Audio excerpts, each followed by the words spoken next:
All right, all right. Shalom, shalom. First and foremost, I want to give all praises, honor, and glory to Yahweh, Bahashim, Yahweh Shai, Bahashim, Rakah, Quitash. Double honors to the apostles and the elders of Great Millstone, who have taught me this truth and who rule well in this truth. Shalom to the 144,000 and the hopeful elect of the nation of Israel that is scattered throughout the four corners of the earth. Peace and mercy unto you.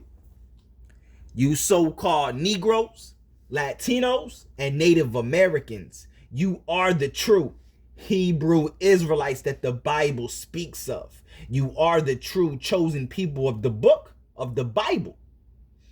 All right, so let's get into some news, man.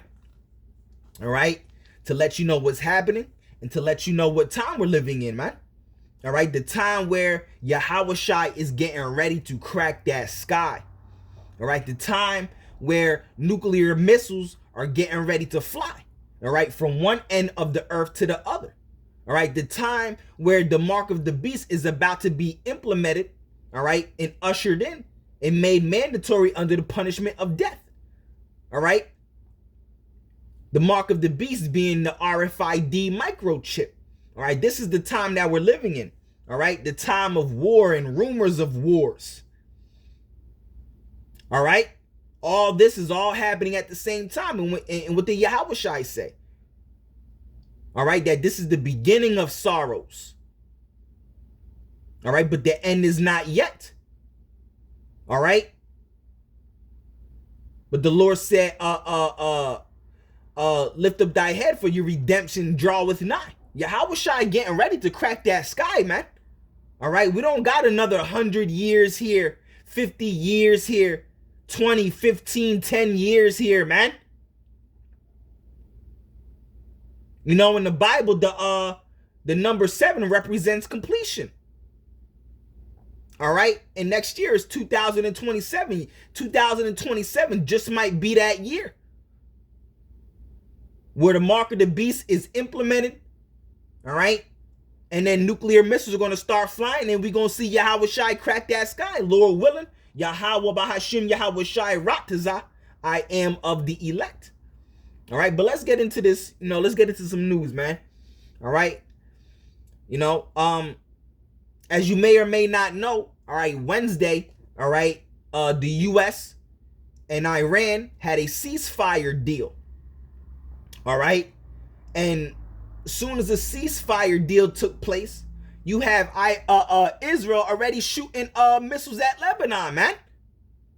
You see, that's the way of Esau Edom. He's nothing but a devil. The word devil meaning a deceiver. Right? He's nothing but a liar. All right? His blessing was the sword, so that's all he knows. Esau Edom, the so-called white man, starting with the elite bankers, man. And these damn devils over there in the land of Israel, that's all they know is destruction, death, and hell. All right? Matter of fact, let's get that in Revelation, the 6th chapter. Right?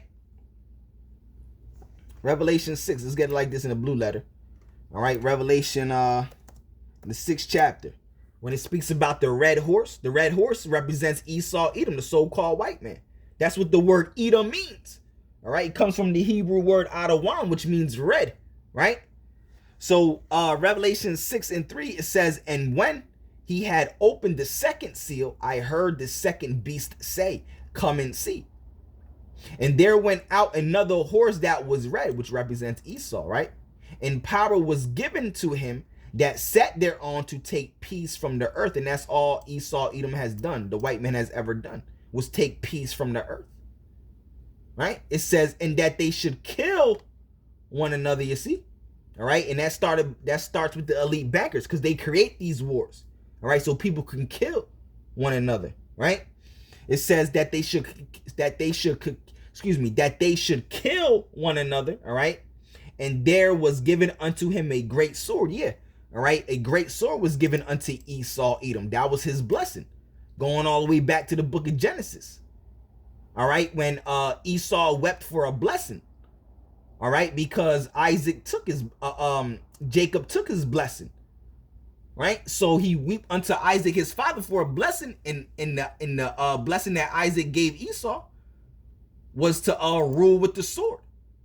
All right, by thy sword thou shalt live. So that's how, that's all Esau Edom knows. He all he knows is how to live by the sword, by destruction, causing hell and death upon this earth. All right, because when you go down, all right, to the third horse, all right, which is the pale horse, this also represents Esau Edom. All right, Revelation 6 and 7. And when he had opened the fourth seal, I heard the voice of the fourth beast say, come and see. And I looked, and behold, a pale horse, which also represents Esau Edom, and his name that sat on him was death. That's all Esau Edom knows, is death. That's all he brings upon this earth, is death, through wars, famine, all right, poisoning the water supply, the food supply, putting chemtrails in the sky. This is all being done by Esau Edom under his rulership, under his watch. He has allowed this, right? And I looked, and behold, a pale horse, and his name that sat on him was death, and hell followed him. Yeah. All right. That's all Esau Edom does, is bring hell upon this earth, right? And power was given unto them over the fourth part of the earth to kill with the sword, right? And with hunger, and with death, and with the beast of the earth. You see, that's Esau Edom, man. All right. So when they make a deal, all right, and Esau Edom breaks it, all right, that's his way. All right. He was born like that. All right, to inherently be a liar, a man of deceit, what the Yahushua say in John the 8th chapter. All right, that he was a liar from the beginning, and abode not in the truth. All right, when he speaketh a lie, he speaketh of his own, right? So that goes into the scripture, First Maccabees, right? Let's get the book of Maccabees. All right. Because this goes into, how Esau Edom breaks peace treaties, right? Maccabees, not Ecclesiasticus, Maccabees, all right? Maccabees, the first chapter, all right? The 30th verse, let's get it, all right? Maccabees 1 and 30, it says, and he spake, let's get it, and he spake peaceable words unto them. Yeah, because a peace treaty was a ceasefire deal / peace treaty was made with the Iranians. All right, Esau Edom made they spake peaceable words unto them, right? Unto the Iranians. All right, when you read this chapter, this is talking about Esau Edom, the so-called white man, the Greeks. All right, speaking peaceable words unto Israel, right? The true Israelites. All right, but you put this together with also with the Iranians too. No matter who Esau Edom comes across, all right, he's ready to double cross them, right? So First Maccabees 1 and 30, and spake peaceable words unto them. That's what a ceasefire deal is. It's sort of like a peace treaty, right? So Esau Edom, he speak peaceable words unto you, right? But all was deceit. All right, so he'll make a ceasefire deal with you, but then right after that, he'll get you in your in a calm state, right? Oh yeah, all right, we all good now, right? And then boom, right? Catch you on your blind side, right? All right. So Esau Edom, we spake peaceable words unto them, but all was deceit. All right. They had that ceasefire deal, but they broke it as soon as they made it, right? And spake peaceable words unto them, but all was deceit. For when they had given him credence, yeah, all right, they give him, credibility for a ceasefire deal, right? But as soon as they made that ceasefire deal, what happened? He fell suddenly upon the city, all right, and smote it very sore, right? And destroyed much people of Israel. That's talking about Esau Edom during the time when they were known as Greeks, right? They slaughtered the Israelites, all right, who are now known as Negroes, Latinos, and Native Americans today, all right? But this is how Esau Edom acts with anybody, man, right? Let's also get the book of Psalms, right? Psalms Let's get it. Psalms 55. Let's grab that real quick. Psalms 55 and 21. All right. It says, the words of his mouth are smoother than butter. Yeah. He comes, Esau, even a so-called white man, he comes, acting like he's a good guy, right? Oh, how you doing?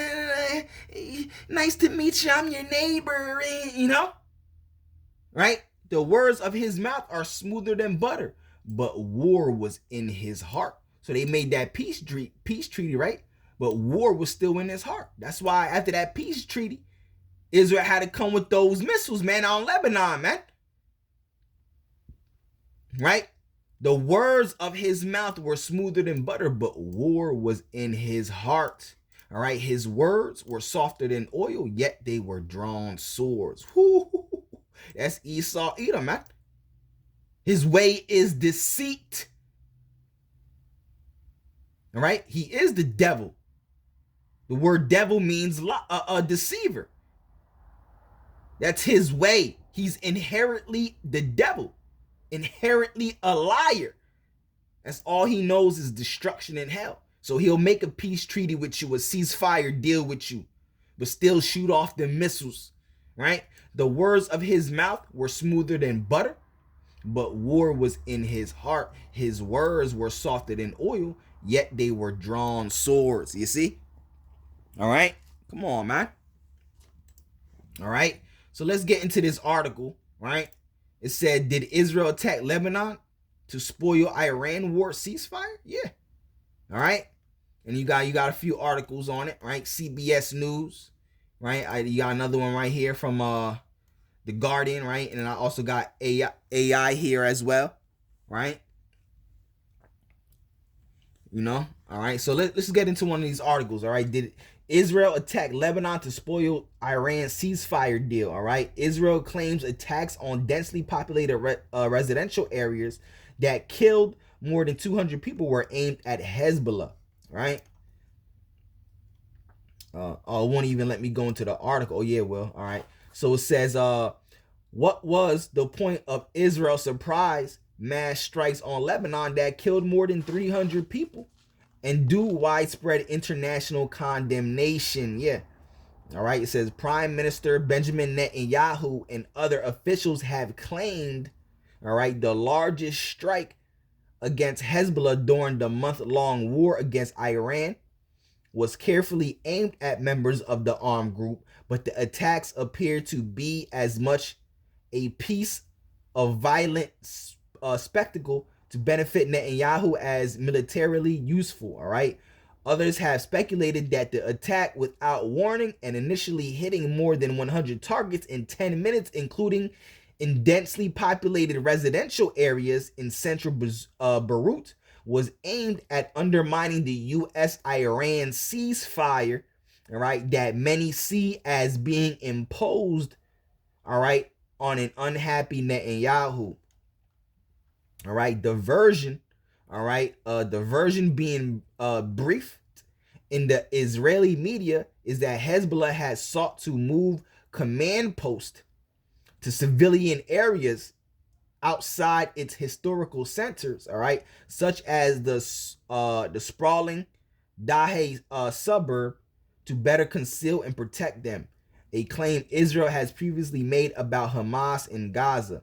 But the huge scale of the attack, combined with the lack of warning and the details of some of those killed, including the Hezbollah Secretary General Naim Qassem's nephew and personal advisor Ali Youssef Harshi, could point to something more ambitious, all right? A failed attempt to kill Qassem himself, all right? His predecessor, Hassan Nasrallah, all right, was assassinated by Israel in 2024, all right? What is clear is that in the half-baked ceasefire negotiations conducted by Donald Trump and his coterie of amateur diplomats, all right, the question of Israel's war in Lebanon against a proxy of Tehran has deliberately or not been left ticking like a time bomb, all right? Let's get into this other article here. All right. Matter of fact, I'll read a little more. All right. It says the Israeli strikes came despite the fact that Hezbollah had said it had been notified of a ceasefire. All right. And had been committed to it since this morning, according to Lebanese political sources. All right. By Thursday, Hezbollah and Israel were trading heavy fire again. Netanyahu's justification for such a horrific attack on civilian centers hours after the ceasefire had been announced appeared thin at least. All right. So that's all Esau Edom knows is war and destruction, because that's his blessing. All right. That's how the Lord created him, to be the damn devil, a wicked ass seed that brings nothing but destruction and hell and death and chaos upon this earth. All right. And this man is getting ready to be taken out of the way. All right. The man talking about Esau Edom, a so-called white man, starting with the elite bankers. All right. Netanyahu's justification for such a horrific attack on civilian centers hours after the ceasefire had been announced appeared thin at least. His boast about killing an aide to Qasem and his insistence of Israel's right to continuing striking in Lebanon suggested to some that it was an attempt to act as a spoiler in a ceasefire he had argued against. All right. So let's get this other article. It says Iran accuses U.S. all right, of violating ceasefire as Israeli attacks on Lebanon continue. All right. It says what to know about the war in Iran. It says Iran is accusing Israel of violating the conditional ceasefire announced by President Trump by continuing its war with Hezbollah in Lebanon. Iran also accused the U.S. of violating multiple clauses of the deal framework. All right. It gives you a summary of the article. I guess I'll just read the summary instead of just reading the whole article, right? So it says Iranian media outlets said Tehran was suspending tanker traffic, all right, through the Strait of Hormuz, and was considering pulling out of the deal with Washington over Israel's actions in Lebanon. White House Press Secretary Caroline Leavitt, all right, said President Trump was aware of reports saying the Strait had been closed, but said the reports are false. All right, energy and stock markets embraced the ceasefire news Wednesday, with oil still trading well above pre-war levels, but dropping below 100 a barrel. Stock markets in Asia and Europe soared, and U.S. Futures were up significantly. All right, but oil rose again Thursday, all right, to above 97 a barrel. All right, and Asian stocks were trading lower due, all right, to skepticism, all right, that the ceasefire would hold. All right, it says Iran's envoy deletes post on delegations, all right, arrival in Pakistan, all right, for talks with U.S. All right, you got this AI, it says, yes, Israel has conducted large-scale strikes on Lebanon despite the U.S.-Iran ceasefire deal, all right, announced on April, all right, 8th, 2026, and that was Wednesday, 2 days ago, man. All right, and like we read before, all right, of course they're going to break that ceasefire deal. That's all they know, all right? They come with words that are smoother than butter, all right? But war was in his heart, all right? The words of his mouth were smoother than butter, but war was in his heart. All right, he'll tell you, yeah, ceasefire deal, yeah, all right, all peace treaty, right? But then stab you in the back, right? Because war was in his heart, all right? Because war is in his heart. His words were smoother than oil, yet they were drawn swords. All right. It says Israel asserts, all right, that the ceasefire deal does not apply to its ongoing military operation against Hezbollah in Lebanon, while Iran, Pakistan, the mediator in Lebanon, claim it should include the conflict in Lebanon. Right? It says Israel launched what it described as its largest wave of airstrikes in Lebanon, hitting over 100 Hezbollah-linked targets in Beirut, all right, the Bekaa Valley, and southern Lebanon within 10 minutes on April 8, 2026, 2 days ago, right? The Lebanese Health Ministry reported at least 182 to 303 people killed and hundreds wounded, all right, with some sources citing over 1150 injured, all right, 1,150 injured, all right. The strikes targeted densely populated areas, including central Beirut, without warning, all right, causing widespread destruction and international condemnation, all right. The whole world is against Israel, man. Everybody hates these damn devils, man. What's that? Obadiah 1 and 7. All right, if I'm not mistaken. All right, the men of thy confederacy, all right, had deceived thee and laid a wound under thee. Bro, I can't wait to that place gets flooded with nuclear destruction. Call her Lawyum, Yahweh Bahashim Yahweh Shai. All right. Because we know what's going to happen according to prophecy. This is the good news, man. All right. Prime Minister Benjamin Netanyahu stated that Israel would continue striking Hezbollah wherever necessary and ruled out a ceasefire in Lebanon. The U.S., including President Donald Trump, confirmed that Lebanon was not included in the ceasefire, calling the Israel-Hezbollah conflict a separate skirmish. All right, the situation remains volatile, all right, with Hezbollah resuming, all right, rocket fire into northern Israel and global powers, all right, divided over the scope of the truce, all right. So you see what's going on, man.